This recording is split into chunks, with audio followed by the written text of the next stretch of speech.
Hello everyone.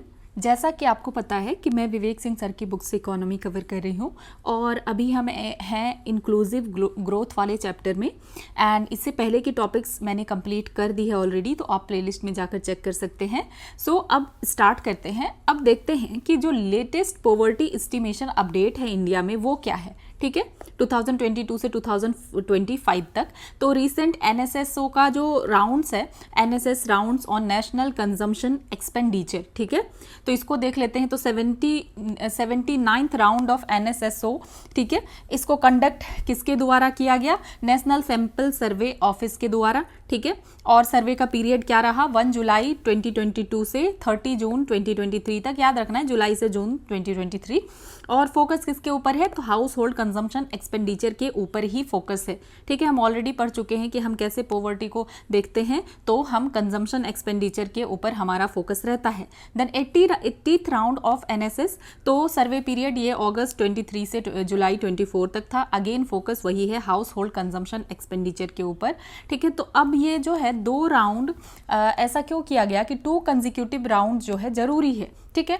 तो back to back जो consumption data होगा तो उससे इंप्रूव होगा रिलायबिलिटी, एक्यूरेसी और ट्रेंड को एनालाइज कर पाएंगे, ठीक है। और हमारे पास मोर रोबस्ट पॉवर्टी एस्टिमेशन होगा कंजम्पशन अप्रोच को यूज करके। तो अब नेक्स्ट देखते हैं कि ये जो new consumption based poverty estimate ये कब आएगा। तो अभी देखें तो अभी तक तो आया नहीं है, ठीक है। और 79th और 80 राउंड को जो है इसको क्या चाहिए? प्रोसेसिंग और मेथडोलॉजी अलाइनमेंट चाहिए। तो अभी तक अगर हम देखें कि हमारा last official consumption based poverty data अगर जो है 2011 और 12 का ही स्टिल यूज किया जाता है, ठीक है। देन अब देखते हैं कि अब हमारा फोकस किसकी तरफ चला गया है? मल्टी डायमेंशनल पॉवर्टी मेजरमेंट की तरफ, ठीक है। तो देखते हैं global multidimensional poverty index को, MPI। तो ये क्या है? तो ये एक तरीके का मेजर है, हम नापते ही हैं इसको, ऑफ मल्टी डायमेंशनल पॉवर्टी, ठीक है। तो इसमें जो है 107 कंट्रीज हैं, ठीक है। तो जो ग्लोबल MPI है इसमें अभी कितने कंट्रीज हैं? 107 डेवलपिंग कंट्रीज हैं। और इसको सबसे पहली बार डेवलप किया गया था 2010 में, किसके द्वारा? Oxford poverty and human development initiative, ठीक है, OPHI और United nation development programme, UNDP। तो याद रखना है किसने किया था? तो OPHI, ओके, एंड UNDP, ये इंपॉर्टेंट है, तो ये आपको याद रखना है कि OPHI एंड UNDP के द्वारा इसको जो है पहले डेवलप किया गया। तो डेवलपमेंटल रिपोर्ट को अगर हम देखें तो यहाँ पे 3 डायमेंशन का यूज किया जाता है और इन 3 डायमेंशन में 10 इंडिकेटर्स हैं, ठीक है। 3 डायमेंशन, 10 इंडिकेटर, ठीक है, इसको नहीं भूलना है। और ये जो जितने भी इंडिकेटर्स हैं सबको इक्वली क्या किया जा रहा है? All indicators are equally weighted with in each dimension, और हर डायमेंशन में इक्वल वेटेज दिया गया है। तो जो ये MPI है रेंजेस फ्रॉम 0 to 1, तो इसका रेंज क्या है MPI का? 0 to 1 है, ठीक है। And higher values imply higher poverty, और ये जितना वैल्यू हायर हो रहा है तो इसका मतलब हमारा क्या देखने के लिए मिल रहा है? हायर पॉवर्टी है, ठीक है। और जो ग्लोबल MPI है ये कॉम्प्लीमेंट करता है किसके साथ? इंटरनेशनल पॉवर्टी रेट जो है, जिसको कि वर्ल्ड बैंक के द्वारा दिया गया है, उसके साथ। तो इंटरनेशनल पॉवर्टी रेट क्या है कि अगर $2.15, ठीक है, अ डे, अगर इससे भी कम में आप रह रहे हैं, ठीक है, अगर कोई इंसान अपने ऊपर $2.15 भी खर्च नहीं कर पा रहा है तो वो पुअर है, ठीक है। तो इसी को जो है ग्लोबल MPI कॉम्प्लीमेंट करता है इसको और इसके अकॉर्डिंग मेजर करता है, ठीक है। तो याद रखना है ये वर्ल्ड बैंक के द्वारा जो है दिया गया है ये पॉवर्टी रेट, और ये जो है इंटरनेशनल पॉवर्टी रेट है, ठीक है। तो यहाँ तक हम समझ चुके हैं। अब देखते हैं कि जो मल्टी डायमेंशनल पॉवर्टी इंडेक्स है, ठीक है, तो क्या क्या है इसमें? तो ये an index measuring household deprivation, तो इसमें हम हाउस होल्ड डेप्रीवेशन को मेजर करते हैं across monetary poverty, education, basic infrastructure, इसको देखा जाता है, ठीक है। तो हमें जो है पॉवर्टी का एक ब्रॉडर व्यू मिलता है, सिर्फ इनकम के बियॉन्ड की, ठीक है, इतना इनकम है तो ये गरीब है, ये है, वो है, कंजम्पशन वगैरह। तो यहाँ हमें मॉनिटरी पॉवर्टी, एजुकेशन और बेसिक इंफ्रास्ट्रक्चर के बारे में पता चलता है। तो World Bank's measure inspired by MPI incorporates those living, और हमने ऑलरेडी इसको देख चुके हैं हम कि जो है वर्ल्ड बैंक का क्या दिया हुआ है कि अगर कोई भी इंसान जो है 2.15 पर डे मतलब डॉलर में अगर इससे कम खर्च करता है तो वो क्या है, वो पॉवर्टी लाइन के अंदर आ जाता है, बिलो पॉवर्टी लाइन है, ठीक है। तो ये जो है MPI इसको रेफर करता है। Then global multidimensional poverty index को अगर हम देखें तो it is a measure of multidimensional poverty covering over 100 developing countries, जो कि हम ऑलरेडी अभी देख के आ चुके हैं कितना 107, कितना 107, ठीक है। और इसको डेवलप किया गया है 2010 में OPHI और UNDP के द्वारा, ठीक है। और अगर इंडिया में ये बात अब आपको ध्यान रखना है कि इंडिया में जो है ग्लोबल MPI यूज़ करता है national family health survey data, ठीक है। तो जो ग्लोबल MPI है ये अगर बता रहा है इंडिया के बारे में कुछ भी तो कैसे बता रहा है, तो ये इंडिया का जो NFHS डेटा है उसको यूज़ करता है। और नीति आयोग जो है ये क्या है, नोडल एजेंसी है जो कि रिस्पॉन्सिबल है मॉनिटरिंग और monitoring the mechanism of global MPI in India. तो इसको कौन देखता है, नीति आयोग, ठीक है। अब national multi dimensional poverty index के बारे में भी देख लेते हैं। तो ये क्या मेजर करता है, मल्टी डायमेंशनल पॉवर्टी को मेजर करता है at the state and district level. कहाँ पे, स्टेट और डिस्ट्रिक्ट लेवल पे, ठीक है। अब इसको डेवलप किसने किया है, तो नीति आयोग के द्वारा डेवलप किया गया है जो national multi dimensional poverty index है, ठीक है। और ये अलाइन करता है इंडिया के डेवलपमेंटल प्रायोरिटीज के साथ और ग्लोबल MPI के साथ, ठीक है। Then the national MPI helps identify poverty at granular level, मतलब कि ग्रैन्युलर लेवल पे जाके पॉवर्टी आइडेंटिफाई करता है। तो इससे हमें क्या पता चलता है और हेल्पफुल होता है ये टारगेटेड पॉलिसी इंटरवेंशंस के लिए, ठीक है। देन नीति आयोग क्या करता है, मॉनिटर करता है इम्प्लीमेंटेशन ऑफ नेशनल MPI। तो ये मॉनिटर कौन करता है, यहाँ पे भी हमने देखा जो नेशनल MPI है उसको भी ये मॉनिटर करता है और जो ग्लोबल है उसको भी ये मॉनिटर कौन करता है, तो नीति आयोग ही मॉनिटर करता है। अब हम कुछ इंडिकेटर्स देख लेते हैं जो कि हमने देखा डायमेंशंस, 3 डायमेंशंस है एंड देन 10 इंडिकेटर्स हैं। तो सबसे पहले हम देख लेते हैं कि जो नेशनल है, ग्लोबल को देख लेते हैं, ठीक है। तो जो हेल्थ है, एक डायमेंशन क्या है, हेल्थ है। दूसरा डायमेंशन क्या है, एजुकेशन है। तीसरा डायमेंशन क्या है, स्टैंडर्ड ऑफ लिविंग है। जो फर्स्ट डायमेंशन है हेल्थ है, तो इसमें किस चीज़ के ऊपर ध्यान देना होता है, न्यूट्रिशन, ठीक है, और चाइल्ड एडोलेसेंट मोर्टेलिटी, ठीक है। तो न्यूट्रिशन और चाइल्ड एडोलेसेंट मोर्टेलिटी के ऊपर। देन जो एजुकेशन है इसमें 2 चीज़ है, याद रखना है आपको, year of schooling and school attendance. क्या क्या है, ईयर ऑफ स्कूलिंग, ठीक है, कितने ईयर ऑफ स्कूलिंग है और स्कूल के अटेंडेंस के बारे में है। देन जो स्टैंडर्ड ऑफ लिविंग है इसमें आ जाता है cooking fuel, sanitation, drinking water, housing, electricity, assets, ठीक है। क्या क्या है, cooking fuel, sanitation, drinking water, housing, electricity, assets, ठीक है। और जो नेशनल है इसमें 2 चीज़ ऐड ऑन होता है, एक है बैंक अकाउंट्स, ठीक है, दूसरा मैटरनल हेल्थ। ये याद रखना है कि 2 चीज़ इसमें ऐड ऑन हो रहा है। द फर्स्ट इज मैटरनल, ये किसमें, हेल्थ में ऐड हो रहा है, और स्टैंडर्ड ऑफ लिविंग में बैंक अकाउंट ऐड हो रहा है national multi dimensional poverty index में। इसको याद रखना जरूरी है क्योंकि कई बार इस टाइप से क्वेश्चन बन जाता है, ठीक है। 3 डायमेंशन है, 10 इंडिकेटर है और इसका रेंज क्या है, 0 से 1 के रेंज में दिया जाता है। और अगर 1 आ रहा है, 1 आ रहा है, मतलब बहुत पॉवर्टी है, मोर पॉवर्टी, जितना ज़्यादा आ रहा है मोर पॉवर्टी, ठीक है। और जो नेशनल MPI है इसमें 12 इंडिकेटर है, 2 एडिशनल इंडिकेटर है, हमने ऑलरेडी देख लिया कि maternal health and bank account. तो ये आप आई होप बहुत अच्छे से समझ में आ चुका है। तो ये हमने बेसिक्स देखा। देन अब देखते हैं, ऑलरेडी हम पढ़ चुके हैं कि डेटा क्या यूज़ किया जाता है ग्लोबल MPI के द्वारा। तो हमने देखा कि ग्लोबल MPI कौन सा डेटा यूज़ करता है, नेशनल फैमिली हेल्थ सर्वे के डेटा को यूज़ करता है, ठीक है। और जो NFHS है ये कौन से मिनिस्ट्री के अंदर आता है, तो ministry of health and family welfare के अंदर आता है and international institute of population sciences के अंदर, ठीक है।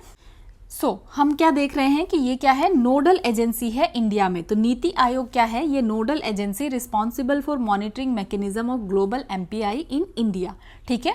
Then as the nodal agency of MPI Niti Aayog has constituted a multidimensional poverty index coordination committee. तो हमें देखने के लिए मिलता है कि अगर ये नोडल एजेंसी है तो नीति आयोग ने किस चीज़ को कॉन्स्टिट्यूट किया, multi dimensional poverty index coordination committee को, ठीक है, देखरेख करने के लिए सारी सारी चीज़ों के लिए, मॉनिटरिंग के लिए।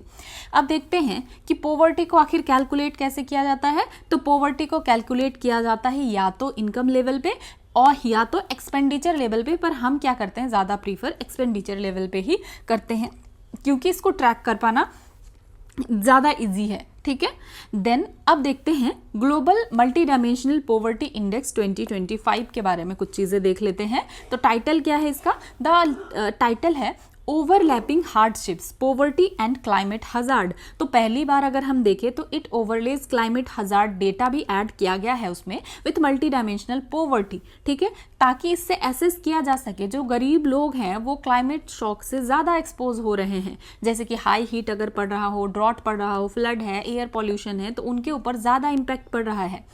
देन ग्लोबल पॉवर्टी स्टैटिक्स अगर हम देखें तो 6.3 बिलियन पीपल अक्रॉस 109 कंट्रीज। ठीक है, कितने लोग गरीब हैं? तो 6.3 बिलियन पीपल गरीब हैं अक्रॉस 109 कंट्रीज, 109 कंट्रीज में 6.3 बिलियन पीपल गरीब हैं।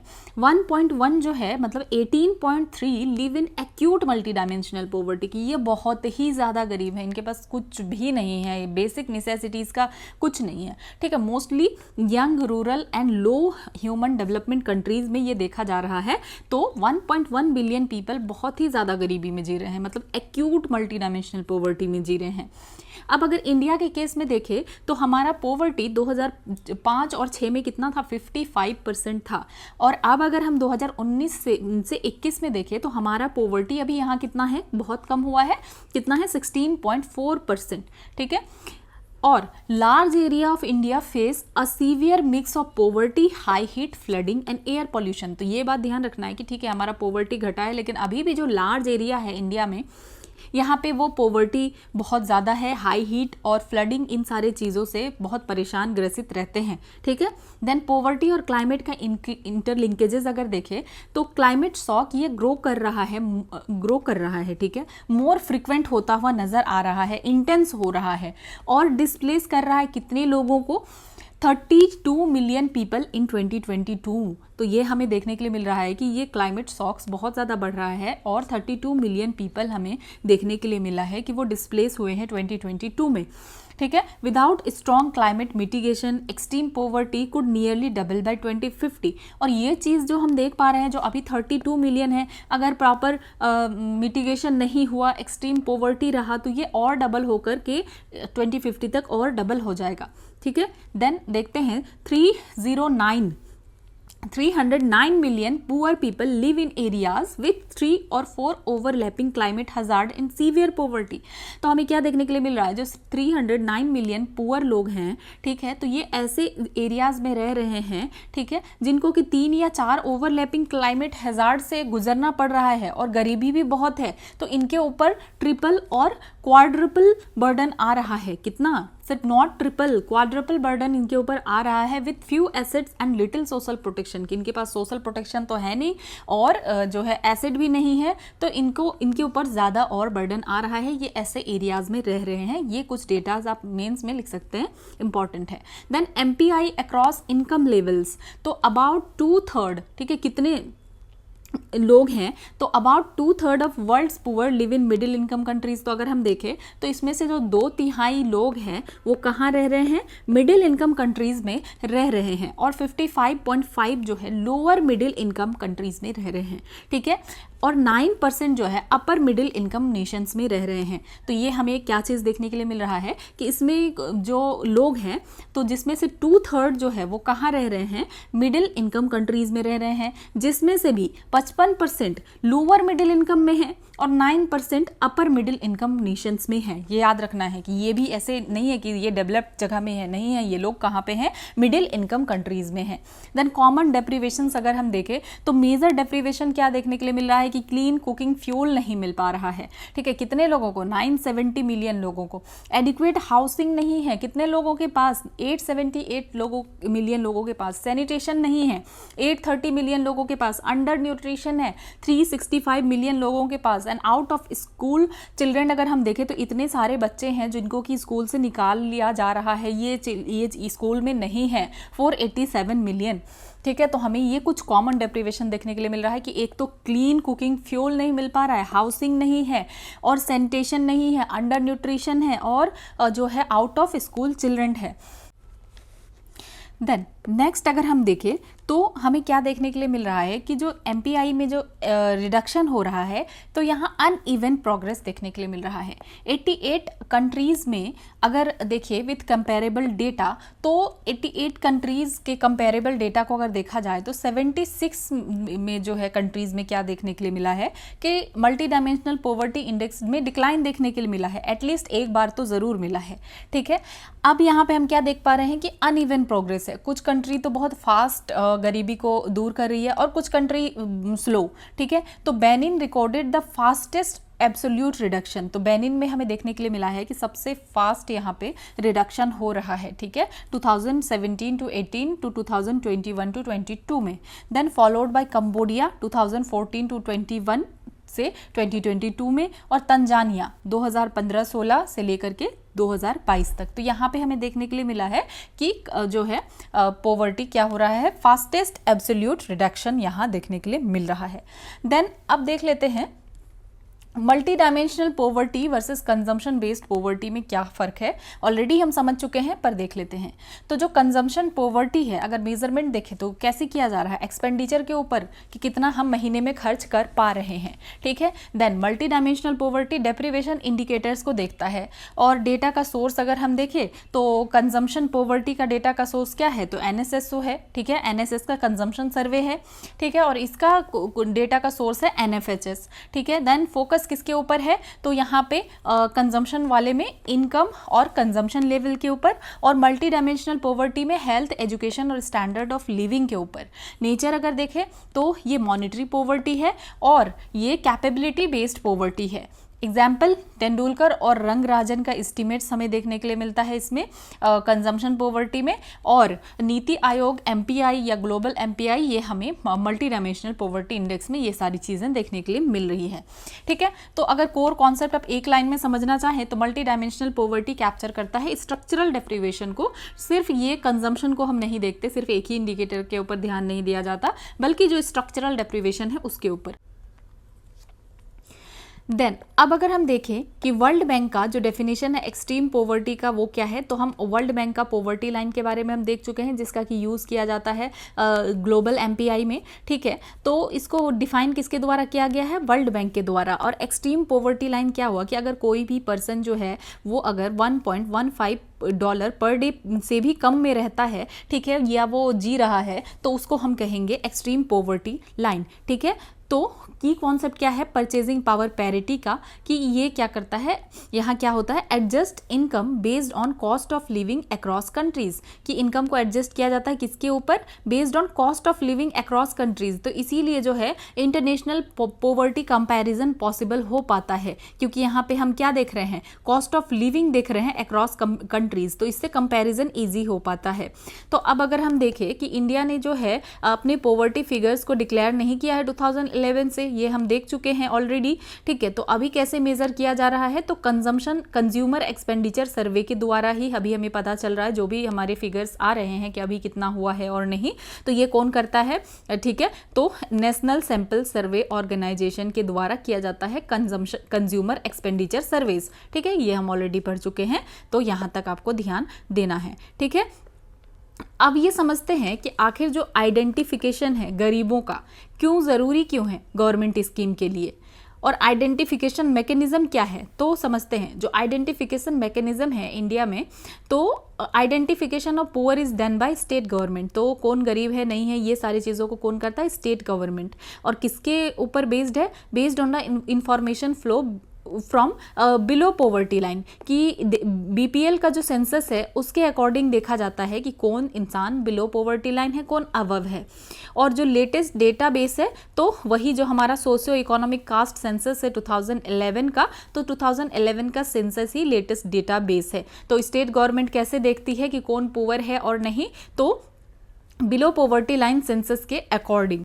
सो अब समझते हैं कि सोशियो इकोनॉमिक कास्ट सेंसस जो है इसको कौन कंडक्ट कराता है, तो स्टेट गवर्नमेंट्स के द्वारा और यूनियन टेरिटरीज के द्वारा इसको जो है करवाया जाता है।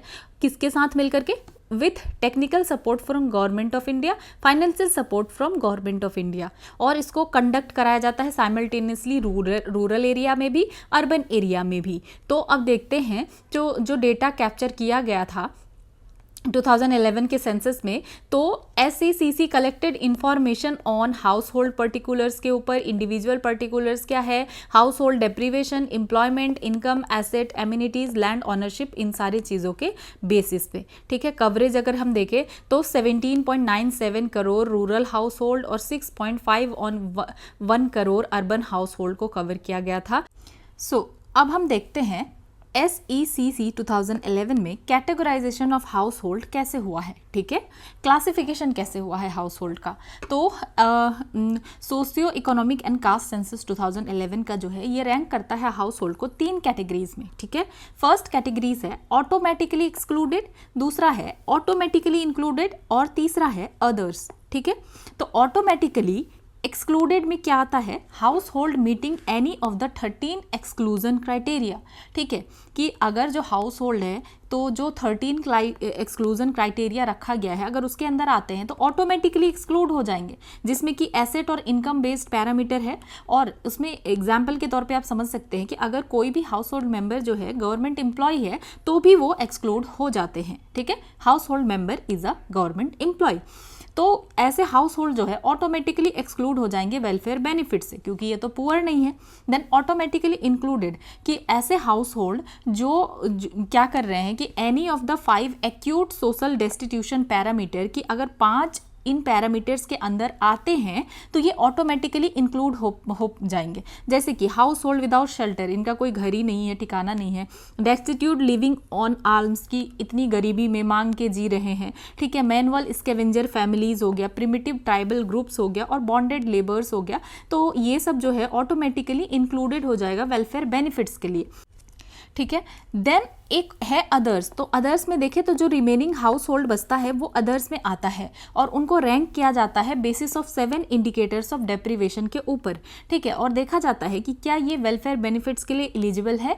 ठीक है, subject to availability of resources, कि कितना उनके पास रिसोर्सेज है या नहीं है, उन 7 इंडिकेटर्स के ऊपर देखा जाता है। ठीक है, देन कुछ स्पेशल फीचर्स है SECC का 2011 का। तो समझते हैं कि अनलाइक BPL सेंसस, जो BPL सेंसस होता है तो SECC में हमें देखने के लिए मिलता है कि ये ट्रैक करता है हाउस होल्ड लेवल डेप्रीवेशन को, फोकस करता है multi dimensional aspect of poverty को, being outside the census act, और ये जो है अलाउ करता है identification of specific deprivation of each household. ठीक है, तो यहाँ पे हमें मतलब स्पेसिफिकली हर चीज़ों के बारे में, ज़्यादा डेप्रीवेशन के बारे में पता चलता है। ठीक है, देन अब देखते हैं कमिटी रिकमेंडेशन। तो सुमित बोस कमेटी ने रिकमेंड किया कि जो SECC 2011 का डेटा है, ठीक है, तो यहाँ पे for identification of beneficiaries of centrally sponsored scheme, central government scheme, state government scheme as far as possible. ठीक है, तो इस डेटा को हमें यूज करना चाहिए सेंट्रली स्पॉन्सर्ड स्कीम के लिए, सेंट्रल गवर्नमेंट स्कीम के लिए और स्टेट गवर्नमेंट स्कीम के लिए।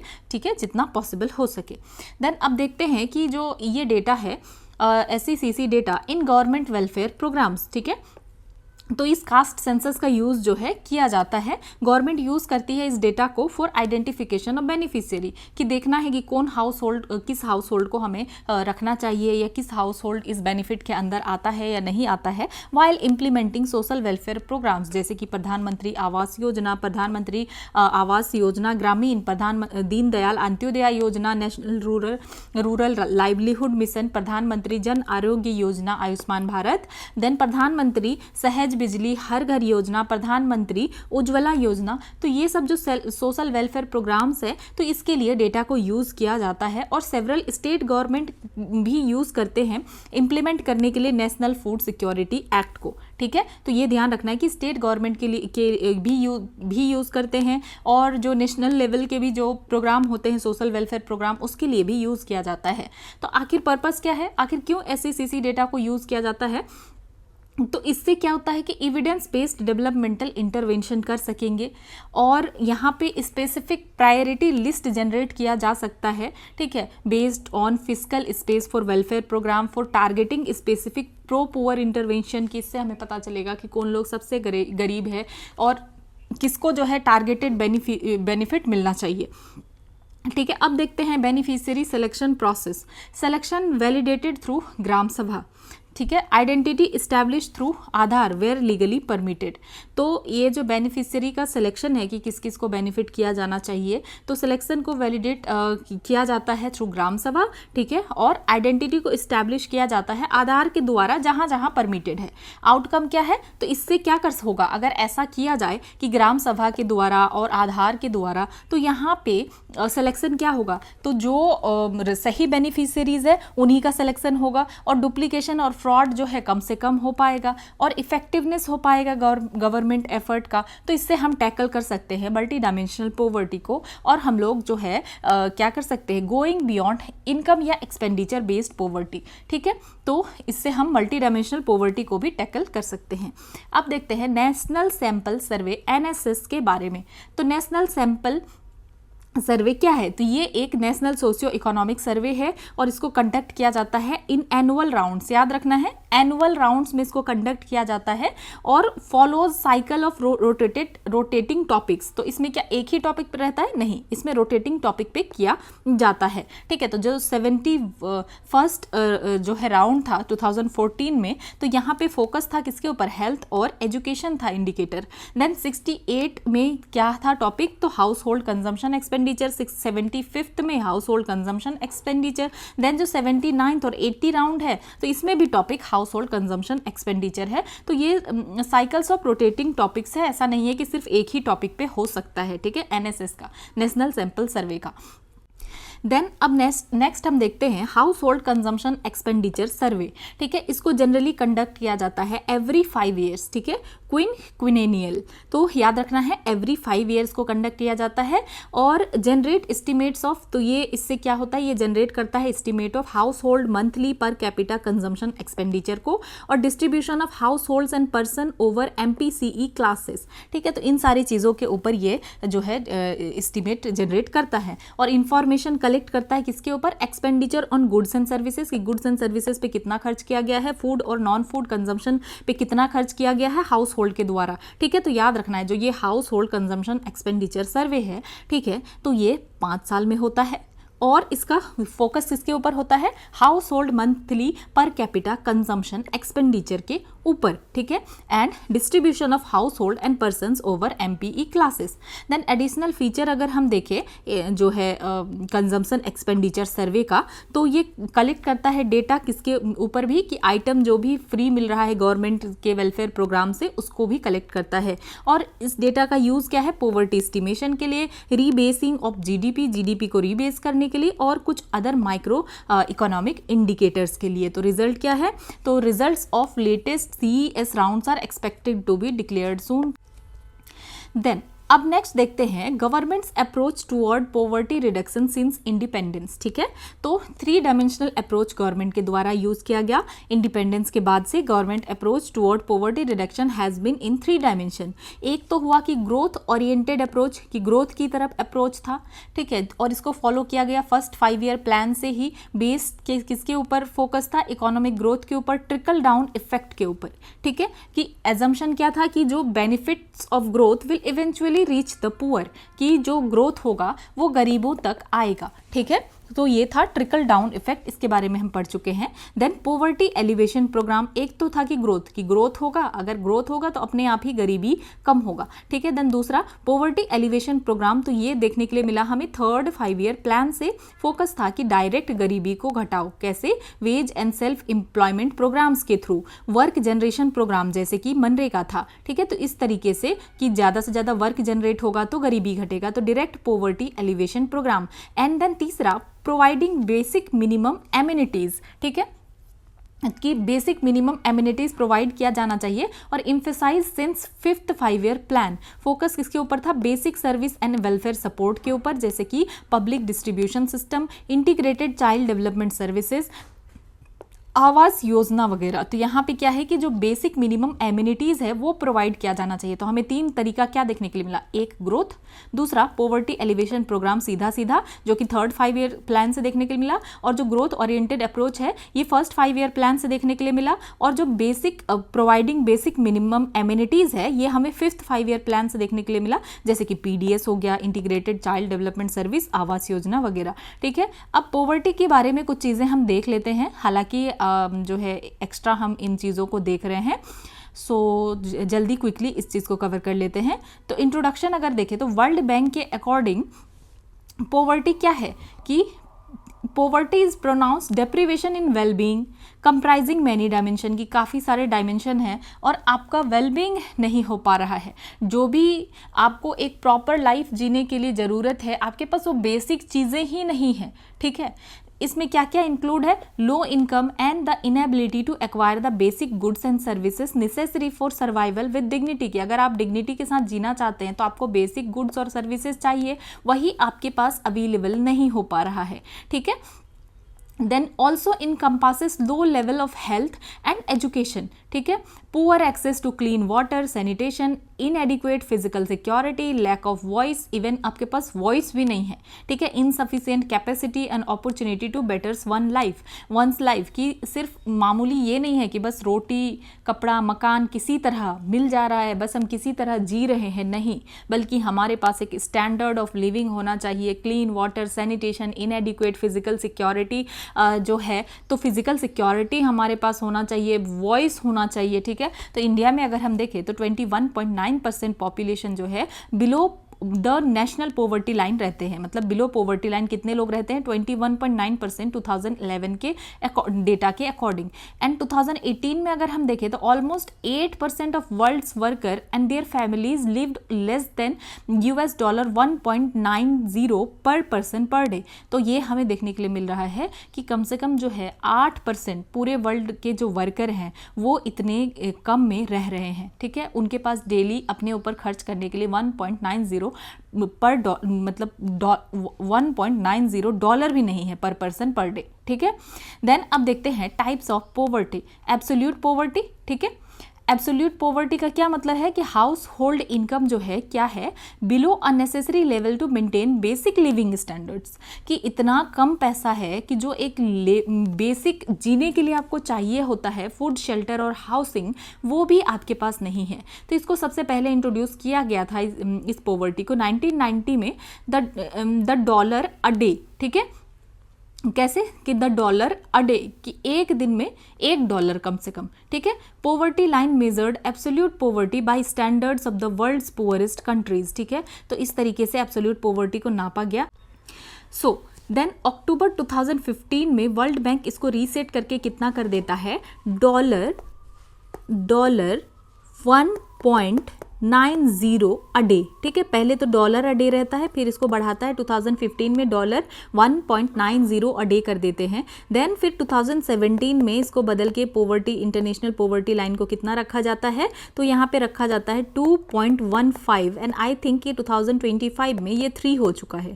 ठीक है, तो इसको हम पढ़ेंगे, जो कि हमने अभी जो है मल्टी डायमेंशनल पॉवर्टी इंडेक्स में देखा कि पॉवर्टी लाइन कितना रखा गया है, $2.15 अ डे। ठीक है, तो ये कुछ इंपॉर्टेंट चीज़ें हैं।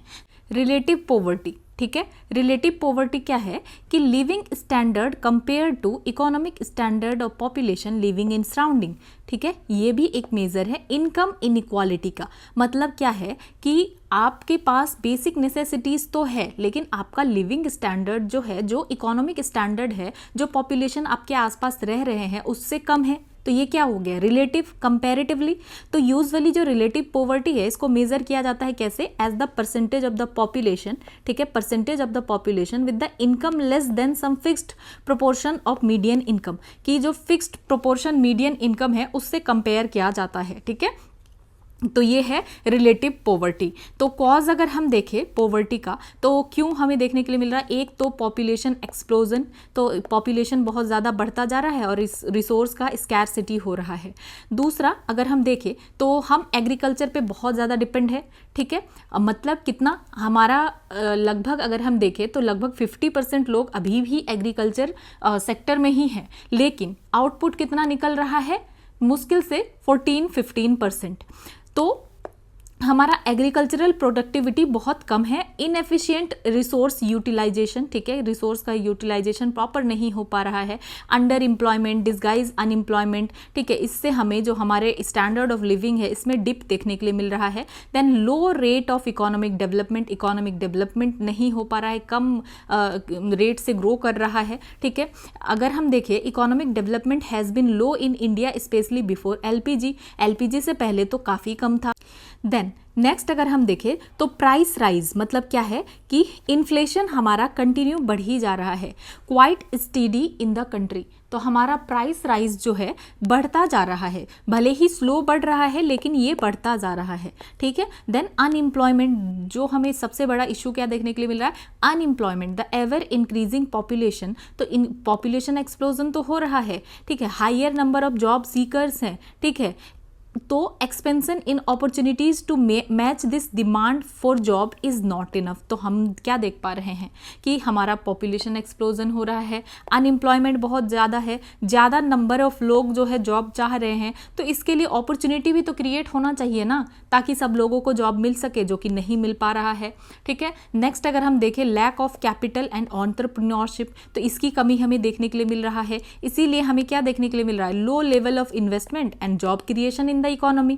देन सोशल फैक्टर जैसे कि law of inheritance, caste system और कुछ और कंडीशन है, इसके वजह से भी हमें देखने के लिए मिल रहा है। जो लॉ ऑफ इनहेरिटेंस है, हम देख रहे हैं कि प्रॉपर्टी जो बढ़ता जा रहा है, स्पेशली जो लैंड है, ठीक है, तो लैंड क्या हो रहा है, अभी बहुत छोटा होता जा रहा है। अगर हम देखें तो 86% फार्मर्स के पास जो है, ठीक है, लैंड बहुत ही मतलब कि 1 हेक्टेयर से कम है, तो देखने के लिए हमें ये मिल रहा है। देन कॉलोनियल एक्सप्लॉयटेशन की वजह से जो डी इंडस्ट्रियलाइजेशन हुआ, ठीक है, इंडिया का, हमारे ट्रेडिशनल इंडस्ट्रीज़ को ये जो है रियून कर दिया गया, तो तभी से हमें देखने के लिए मिल रहा है कि हम और प्रॉपर इंडस्ट्री उस तरीके से डेवलप नहीं कर पा रहे हैं। देन कुछ क्लाइमेटिक फैक्टर्स भी है, जो नेचुरल कैलामिटीज़ है, जैसे कि फ्रीक्वेंट फ्लड हो गया, डिजास्टर हो गया, अर्थक्वेक हो गया, साइक्लोन हो गया, इसकी वजह से हैवी डैमेज देखने के लिए मिल रहा है एग्रीकल्चर को एंड प्रॉपर्टी को। तो कुछ मेजर पॉवर्टी एलिवेशन प्रोग्राम भी है, जैसे integrated rural development programme, Jawahar Rozgar Yojana या जवाहर ग्राम समृद्धि योजना, रूरल हाउसिंग, इंदिरा आवास योजना,